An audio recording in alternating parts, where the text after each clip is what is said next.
In the days before on-demand streaming and an endless array of deliciously diverse content being available at the touch of a button or the click of a mouse, wrestling fans got their fix thanks to tapes, DVDs, whatever random low-quality stuff was floating about on the internet, and televised output, which for the longest time basically just meant WWE. How great for us fans in the United Kingdom then, when in the mid-2000s it was announced that the world's first 24/7 wrestling channel would be hitting our airwaves. Well, it actually aired between 10 AM and 3 AM, so it was the world's first channel to show wrestling 17 hours a day, 7 days a week. The rest of the schedule in the beginning was taken up by teleshopping. And that's bad news if you wanted to see some bone-bending action, but great news if you wanted a new exercise bike or a set of lovely stainless steel knives. It would eventually air wrestling all around the clock. The Wrestling Channel, as it was known, was every serious grapple fan's dream come true, featuring a plethora of promotions and programs never before seen on UK television. And yes, it couldn't show the likes of WWE, WCW, or any other promotion whose library was owned by Titan Sports Incorporated, but it was able to show some of the best wrestling not only from the UK, but the US, Japan,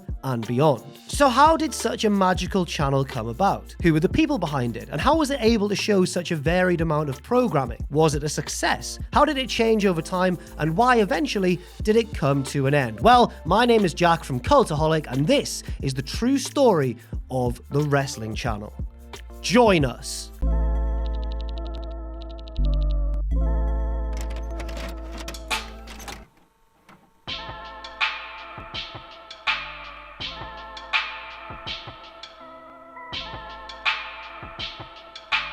While professional wrestling's popularity in America and elsewhere has typically ebbed and flowed over time, it has remained strong in Britain since the 1970s. Back then, of course, World of Sport was all the rage, drawing a huge Saturday lunchtime audience on British TV. World of Sport was eventually eclipsed by the popularity of American wrestling in the 90s, with WWE and WCW doing strong ratings while also touring the country regularly and drawing sellout houses even at times when the domestic business was weak. By the early 2000s, not only was World of Sport long a thing of the past and the UK wrestling industry, such as it was, barely hanging in there, but WCW and ECW were gone as well. WWE were essentially the only game in town, but the rise of the internet and magazines such as Power Slam informed fans looking for alternatives about exciting young companies like Ring of Honor, CZW, Pro Wrestling Noah, and NWA TNA. It was in this environment that the Wrestling Channel would be willed into existence by its founder, Sean Herbert, a lifelong wrestling fanatic from Ireland. He was sitting around one day with a mate watching the infamous RF Video Jim Cornette shoot interview from 2000,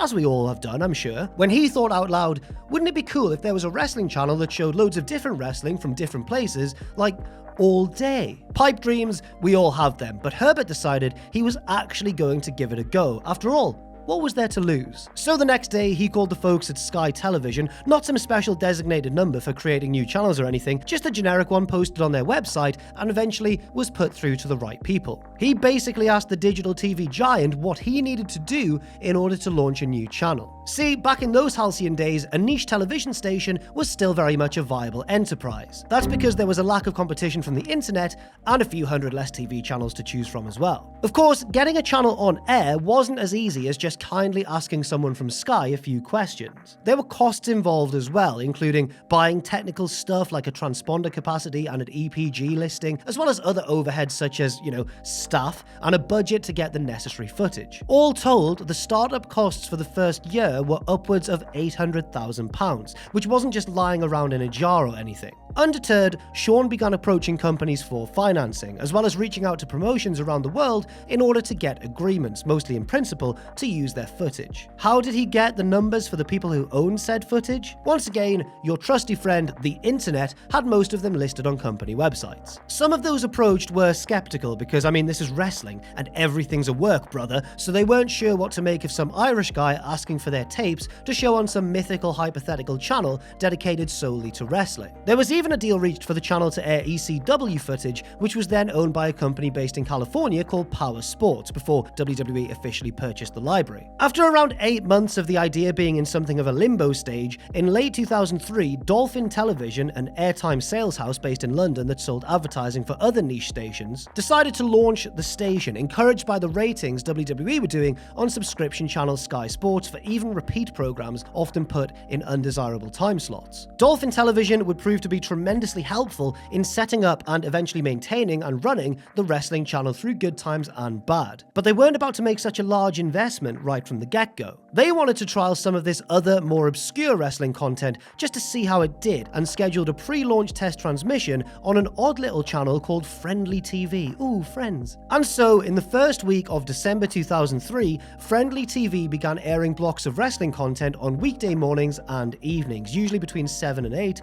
with repeats on weekends. Despite some minor technical hiccups, the experiment was a success. Despite zero advertising, the programs were watched by an average of 30,000 people, numbers that convinced Dolphin to give it the proper go-ahead. After purchasing the airtime, getting their channel number, and doing everything else that needed to be done before going live, it originally launched on Monday, March 15th on Sky Channel 432, but was shuffled to Channel 427 shortly thereafter. It was the world's first channel dedicated solely to professional wrestling, showing everything from classic Memphis and Mexico's CMLL to Japan's all-women's league Gaia and American indies like MLW and Pro Pain Pro Wrestling. Japan had been lucky enough to have channels that showed a lot of wrestling content in the form of Samurai TV and Gaora, but this was next-level stuff. And those early days of the wrestling channel's existence really were amazing and must have opened the eyes of so many existing wrestling fans, as well as creating a few new ones as well. Some of the programming didn't do well enough to justify the costs involved, however, and so shows like Classic New Japan, CMLL, and IWA Mid-South left the schedule early on. Other shows did much better, such as TNA, which was initially aired on a 6-month delay, and Noah, while World of Sport did the channel's best numbers and basically made up for the rating shortcomings of other programs. I guess there's still an audience for people who want to see my dad fighting your dad in their swimming trunks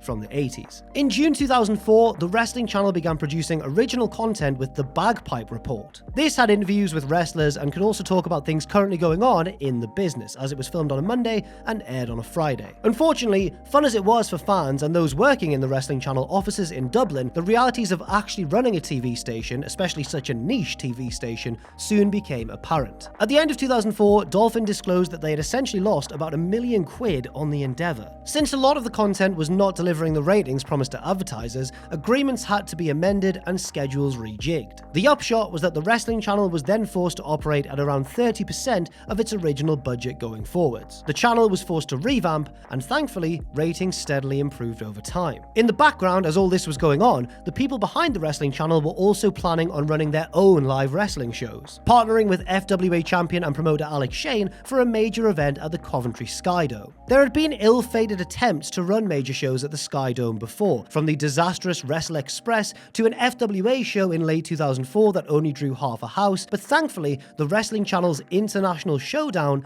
would be something to celebrate. On March 19th, 2005, almost 3,500 people sold out the building for a tremendous event that was, all things considered, one of the best on UK soil that decade. Booked by Alex Shane and produced by him, the FWA production people, and some of the Wrestling Channel staff, International Showdown was a glittering advert for what the Wrestling Channel had to offer. You had people from FWA, you had Ring of Honor standouts like CM Punk and Samoa Joe squaring off, the best of TNA's X Division with Daniels vs Styles, you had legends like Raven, Mick Foley, and Mitsuharu Misawa, as well as a throwback World of Sport bout as well, so you could finally see my dad wrestling your dad in their swimming trunks in the flesh. There was something for everyone on that card, and the show turned out to be quite the success. However, as the year went on, the viewing figures for the Wrestling Channel's programming didn't really improve, and in some cases actually got a lot worse. Perhaps this was reflective of a general disinterest in wrestling itself back then, as WWE were also going through something of a lull at the time. It could also have been due to the genre's popularity waning at the same time that MMAs began to increase, thanks to the rise of the UFC and their Ultimate Fighter reality show. Rather than show yet more repeats of shows that didn't pull in enough people, the Wrestling Channel decided to rebrand in late 2005, becoming TWC on October 3rd of that year,